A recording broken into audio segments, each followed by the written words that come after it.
Alas 5:10 na, 1 Western Visayas na. Alas 5:10 na, 1 Western Visayas na.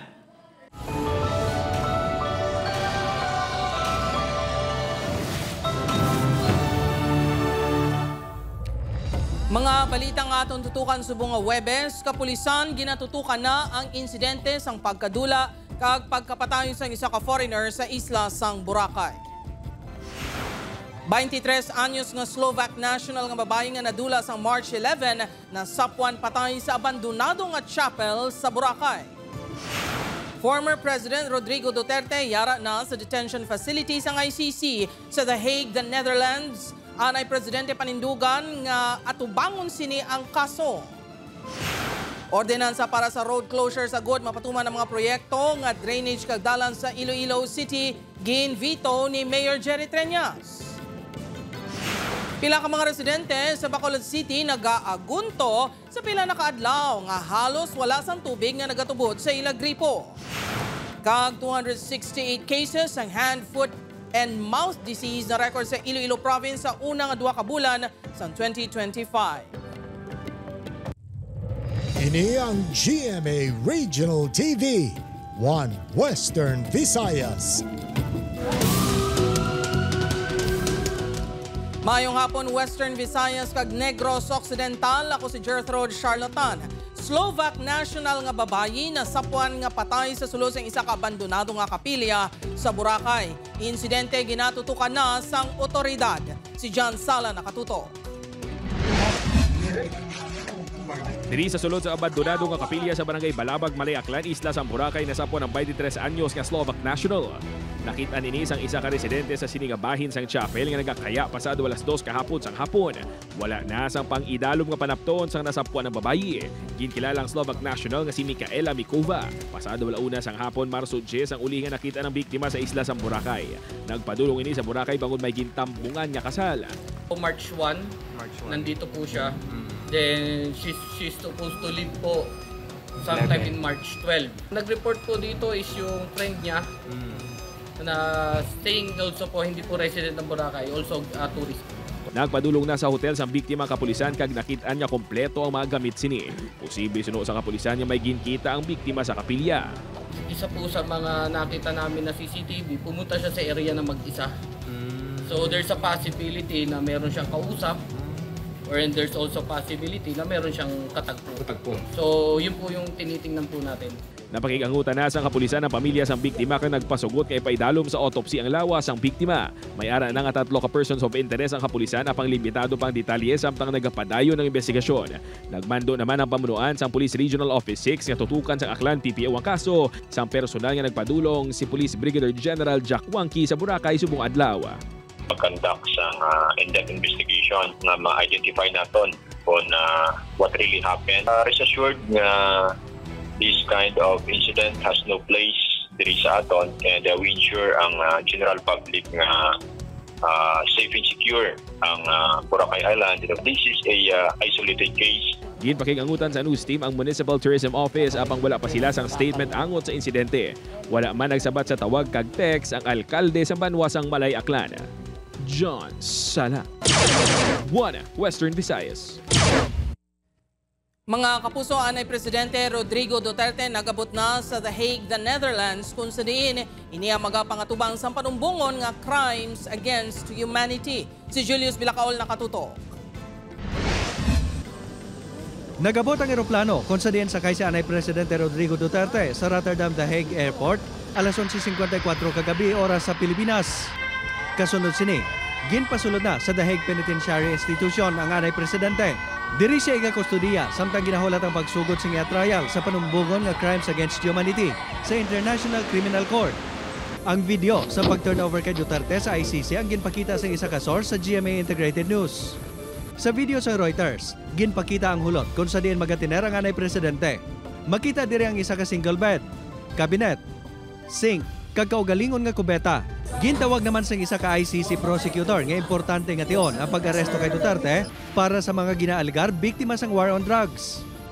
The office has been investigating the situation of the Philippines for some time in relation to the so-called war on drugs. Sa video message nga ginpost sa iya Facebook page, ginpasalig ni Duterte nga iatubangon ang panumbungon. For all of the whatever happened in the past, ako na yung nag-front sa ating law enforcement at military.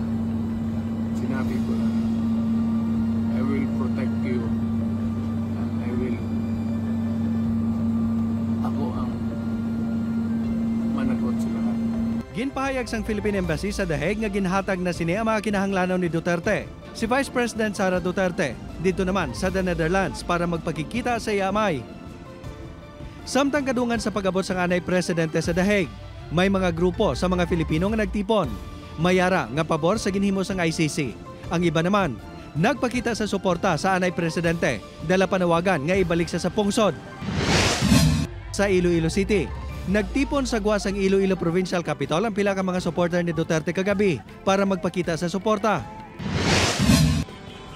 Sa Bacolod City naman, may mga pumuluyo nga nagtipon sa atubang sa Bacolod City Government Center kag nagpatigayon sang noise barrage. Julius Bilacaon, 1 Western Visayas. Sa ibang pang balita, Iloilo City Mayor Jerry Treñas ginvito ang ordinansa para sa temporary road closures nga ginhingyo sa DPWH ICDEO para mapatuman ang ilang proyekto. Si Kim Salinas nakatutok live sa Barangay East Timawa, Molo, Iloilo City. Kim?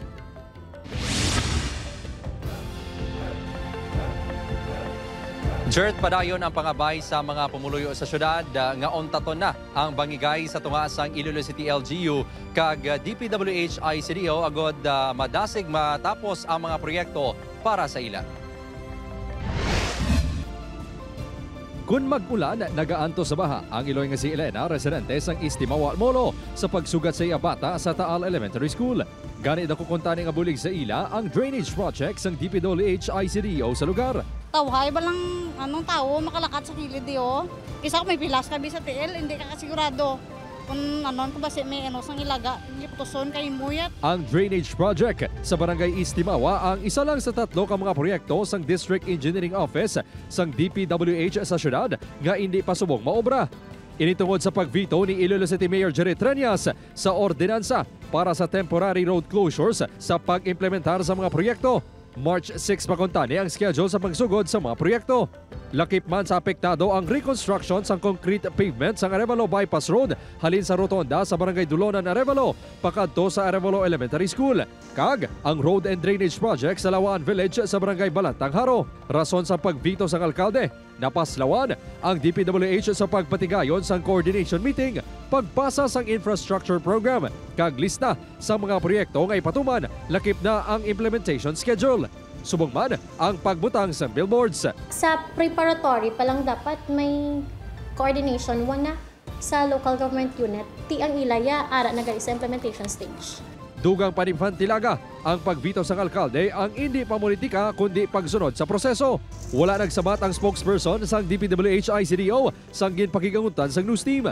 Gintulod man ni DPWH Secretary Manuel Bonoan kay DPWH 6 Director Sunny Oropel ang pagsabat sang isyu sang amon ginpakigangutan. Sa konflikto sa tungasang Iloilo City LGU kag ICDO, pangabay sang talama vendor sa East Timawa nga ipaiway anay ang bangigay. Bulig-buligan man tayo. Oo piktado gini. Depende ni kay Mayor ya.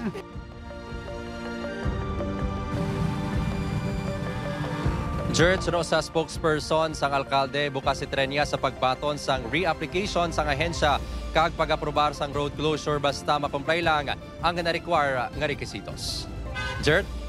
Maraming nga salamat sa update, Kapuso Kim Salinas. Para sa dugang mga balita sa Negros kag Panay, mangin kaupod ta si Adrian Prietos. Adrian?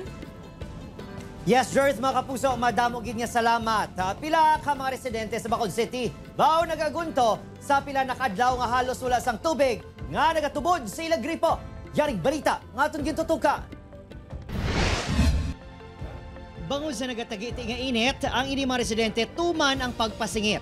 Ilabi na, ngang ilang gripo halos wala na kuno sang nagailig nga tubig. Di tani kabay paara na sa ulo sang basiwa na amo na ang kinahanglan sang pumuluyo na tama gid ka negatibo ang epekto kung wala hindi on time ang tubig.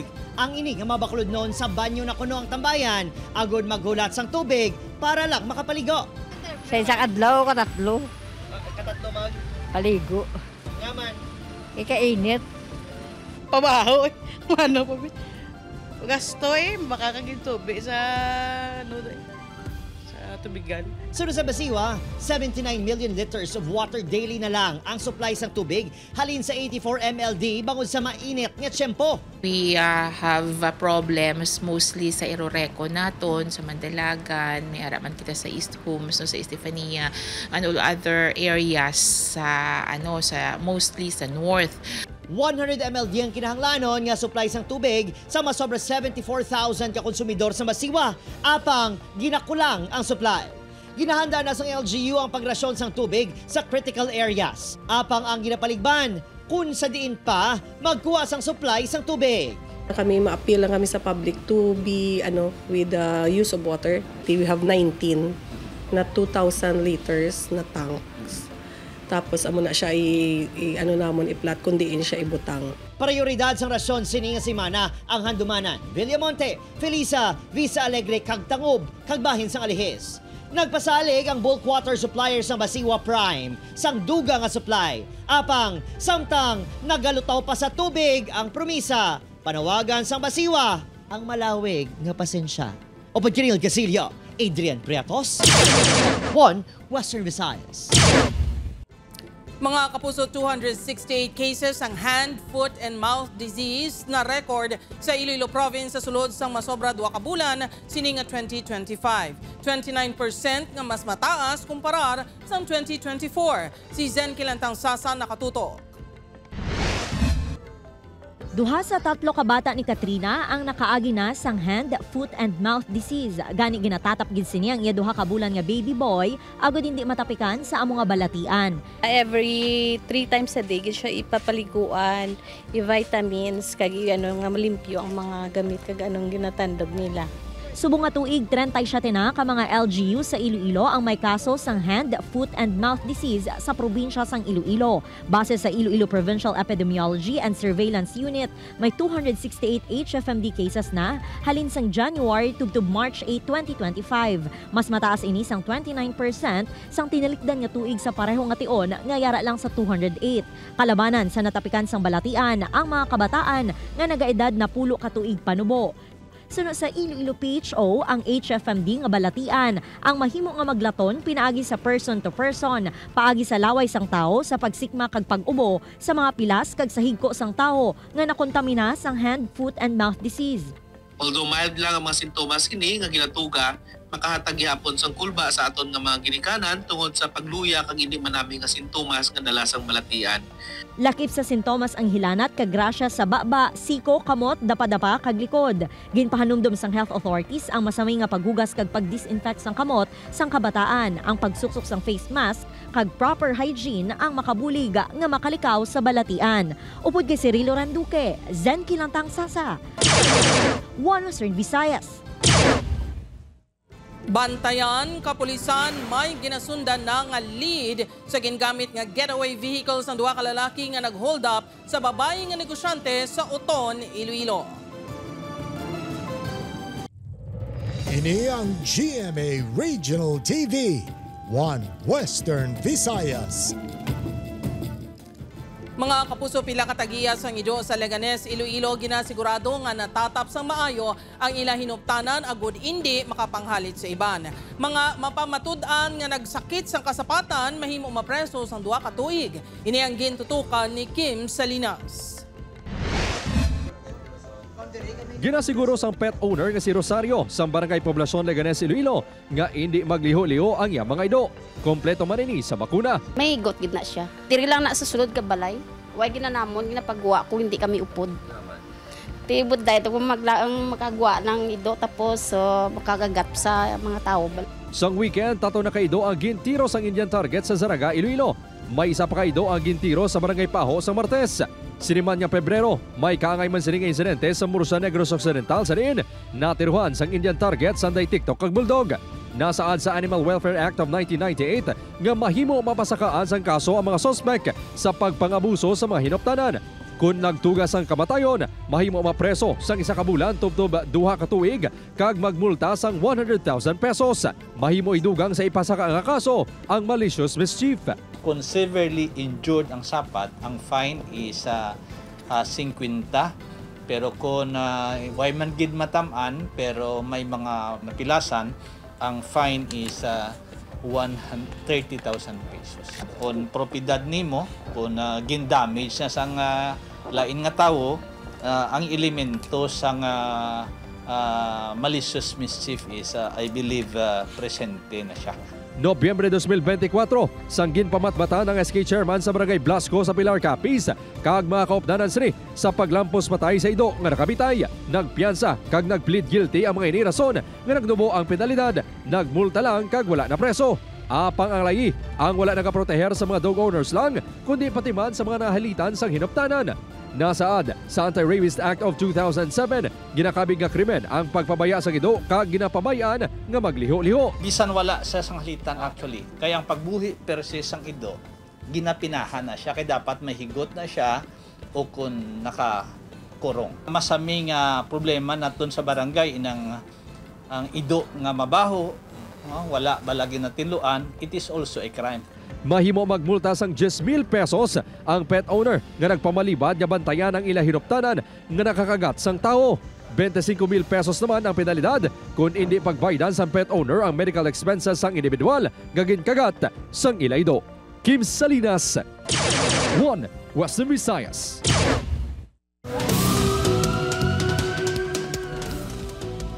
Pulis sa Bacolod City ginareklamo sang pagpangkastigo sa isa ka PDL. Preso nagaligaring nga ginlampusan sang pala sang pulis. Yaring balita nga itong gintutukan. Daw haluson makatindog, may mga hanog sa paa, likod kag tiyan. Inikunong na agom sa PDL nga si Jevy Moyani matapos nag-aligar nga makapila ka beses ginlampusan sang pala sang police corporal nga nagserbe sang warrant of arrest sa iya sang February 28 sa kaso nga frustrated homicide. Ginapahayag nga natabo mismo ang pagpanakit sa karsel sa Bacolod City Police Station 9. Hindi siya magtindog. Duga kamang siya bago sa makatindog. Bala siya kapang lubaybay. Kaya hinit-ingat siya nga kurog-kurog sa. Naging balbal siya sang pala. Dugang ni Jennifer, daw kaangay kuno nga ginkakasan sang dignidad ang ibana bangod sa hindi makatawo nga ginhimo sang pulis. Yang balansa ko magnihol ko, singgit ka, sino isog, ako isog, tapos sige sa balbal sang pala. Ginibisigaran na sang hepe sang police station ang reklamo sang preso. Patag kuno sang ginareklamo nga police, all clear ang PDL Santos sa resulta sang medical exam. Automatic to nga gin pa-explain naton. And then nakita naton kag na-receive man ang explanation niya. May mga rasones man siya. And to be fair man sa iya, ginayo sa news scene nga makitang medical legal result sang tagreklamo nga PDL apang wala kuno sa posisyon si Falia agud ipagwa ang dokumento. Apang ang direktor sa BCPO nagpanindugan nga hindi pagtolerahon ang among asahi sa akto. Kung nakasala man ang aton pulis, hindi naton itolerate. Ara na iya sa ila kung mag-file sila and ara naman na sa personnel naton nga sabton kung bala may ginhimo siya o wala. Wala nagatubang sa kamera ang ginareklamo nga polis. Desididong pamilya sa PDL nga magreklamo sa Napolcom batok sa polis. Gin-turnover na sa kustudiya sang BJMP ang PDL. Opod, Kiril Casillo, Adrian Priatos, 1 Western Visayas. Kapulisan may lead na sa gingamit nga getaway vehicles ng 2 ka suspect nga nag-hold up sa isa ka negosyante sa Oton ni Iloilo. Si John Sala nakatuto. Ginadula na sa Oton Municipal Police Station ang anggulo nga himo-himo lang sang biktima nga negosyante nga ginhold up ini sang 2 ka mga persona sa barangay Buray, Oton, Iloilo, Martes ang kagahon. Suno kay Lieutenant Colonel Abner Hordan, hepe sa Oton MPS, matuod ang reklamo sang biktima nga ginhold up ini kagintaban ng 400,000 pesos nga kwarta. Wala pa sa may natubod nga persons of interest ang Oton Police apang may lead na sila sa gingamit nga getaway vehicles ang 2 ka sospek. Sa getaway vehicle nga gingamit sa salakyan nga nagapariho man sang i-describe sa tatay sa aton victim nga kung siyang nakakita sang nagatalagan nga duwa ka tawo nga suspect naton nga nagsakay dito sa salakyan nga which is na-describe niya nga auto nga either gray or silver. Nagasakay sa e-bike ang biktima sa ginlambatan sa duwa ka mga suspect. Ginkuha ang bag sini nga may unod nga kwarta. Liwat niya gintinguhan sa news team nga makuha ang bahin sang negosyante apang nagpamalibad na nga mag-atubang sa news team. Samtang sa Banwa naman sang Pavia wala sige hapon mapasakaan sang kaso ang mga suspect sa pagpang-hold up sa fuel tanker sang isa ka transport cooperative. Nagapabilin nga 4 ang gitumod nga persons of interest. Sa Banwa sa Santa Barbara naman, ginkasuhan sang perjury sang IPPO ang negosyante sang herbal medicine nga napamatud-an nga naghimo-himo sang istorya nga gin-hold up sang Pebrero 11 sa Barangay Guno, Santa Barbara. Upod kay Marvin Lauderes, John Sala, 1 Western Visayas. Mga kapuso, makita sa kuha sa CCTV camera ang ambulansya nga nagausoy sa highway sa Zaraga, Iloilo. Sa isa naman kakuha sa CCTV camera, makita naman ang duha ka motorsiklo nga nagasundanay malapit sa tunga-tunga sang highway. Ang naunang motorsiklo amat-amat nga nagliko pawala. Sang gulpi lang ini ang ginsag-iran sang ambulansya. Maswerte nga wala nasakam ang motorsiklo kag nakita ang rider nga nagalakad sa dalan matapos matumba ang motorsiklo. Natabo ang aksidente sa Barangay Poblasyon, Ilaya, pasado alas 8 Miyerkules ang aga. Sunod sa kapulisan, magadulong konta na isang pasyente sa ospital sa Pototan ang ambulansya sang Leganes LGU samtang pauli sa Barangay Abilida, New Lucena ang 20 anyos nga rider. Base sa investigasyon na hibaluan man sang rider nga nagasunod ang ambulansya apang naghuna-huna siya nga sa tuo ini matake o kung ma-overtake. Wala sang side mirror ang motor kag wala sang helmet ang rider. Nakaagom sang pilas na wala nga abaga ang rider. Naghusayay na ang magtimbang nga bahin. Panumdom sang Land Transportation Office 6 sa kaangay sini nga sitwasyon nga ang mga emergency vehicle kaangay sang ambulansya ang may right of way. Kinahanglan man magpahigad o kung magbahar ang mga salakyan sa paghatag ligwa sa mga emergency vehicle. That is an emergency vehicle. But still, one priority na sa iya tadalan because of the situation that they're in.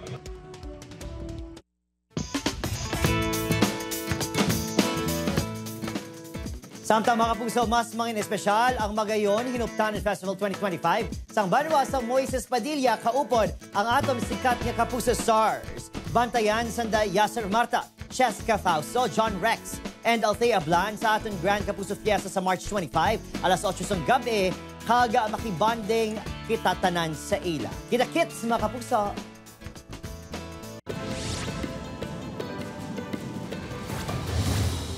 Napasakana sang kaso nga 2 counts of murder ang Chinese national nga si Jimmy Tan nga ginatudlo suspect sa pagluthang patay sa oton nga negosyante nga si Sunny Tan kag sa kasosyo sa negosyo nga si Peter Lim sa Barangay Bubog, Talisay sang tinaligdan nga Marso 7.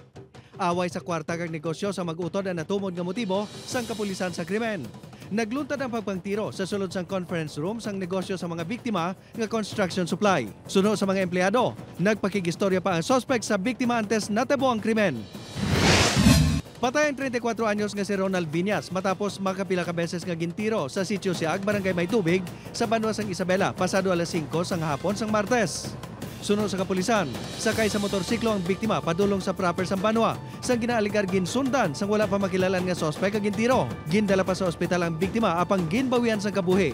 Isa sa ginatutukan nga anggulo sang kapulisan kung posible, konektado siya trabaho bilang kolektor sang STL ang pagpatay sa biktima. Padayon pa nga ginausisa sa kapulisan ang iban nga posible motibo sa krimen.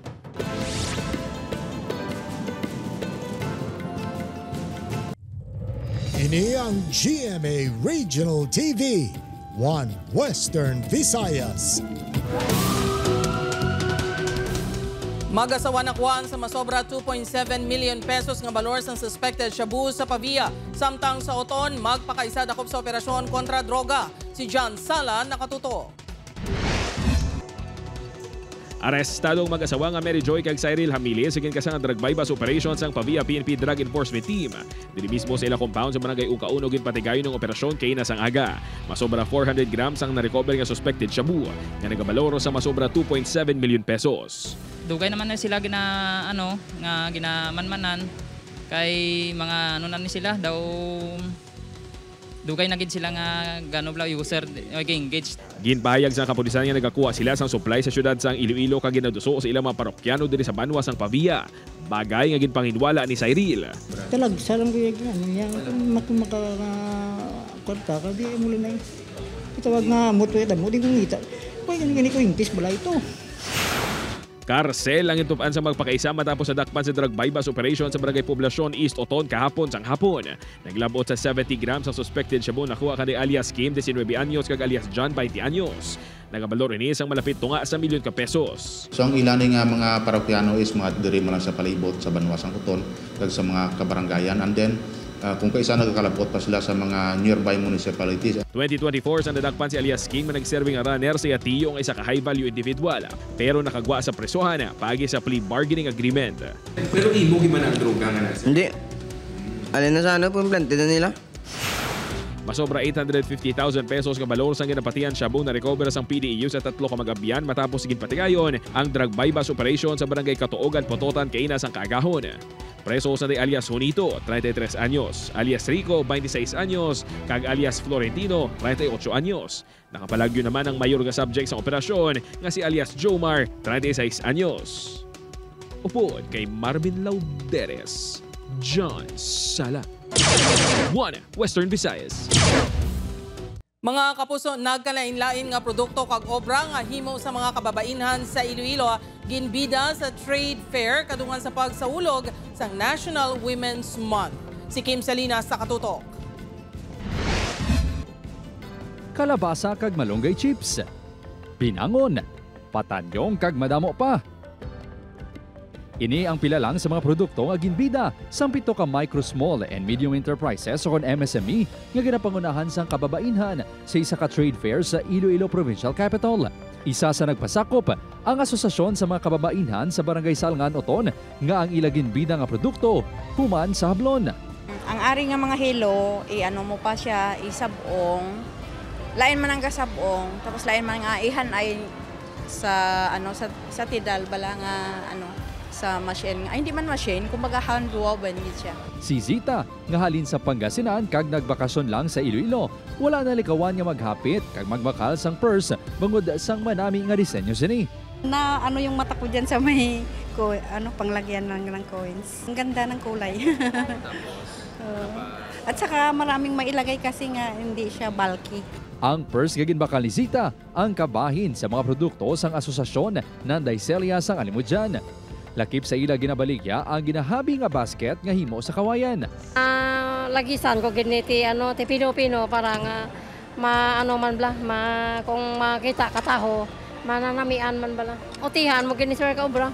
Ang aktibidad gintawag nga Tiendas Ilongas nga kabahin sa Women's Month celebration nga nagatuyo sa pagpasanyog sa mga magagmay nga negosyo sa mga kababainhan. Ang kita sa trade fair ang gamiton nga dugang sa kapital sang mga asosasyon. Upod kay Cirilo Renduque, Kim Salinas. 1 Western Visayas.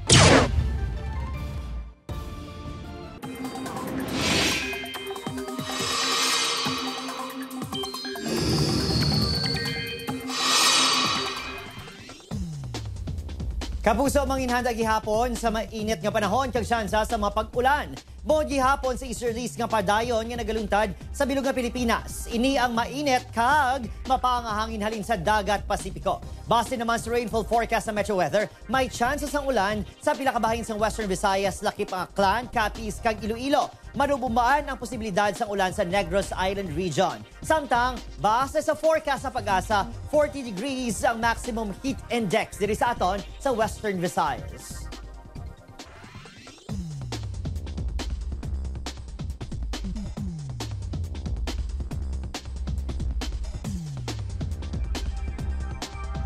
Ako si Gertrude Charlatan, ini ang 1 Western Visayas, bugos nga puwersa para sa mas dako nga misyon kag mas masangkad nga pagserbisyo sa pungsod.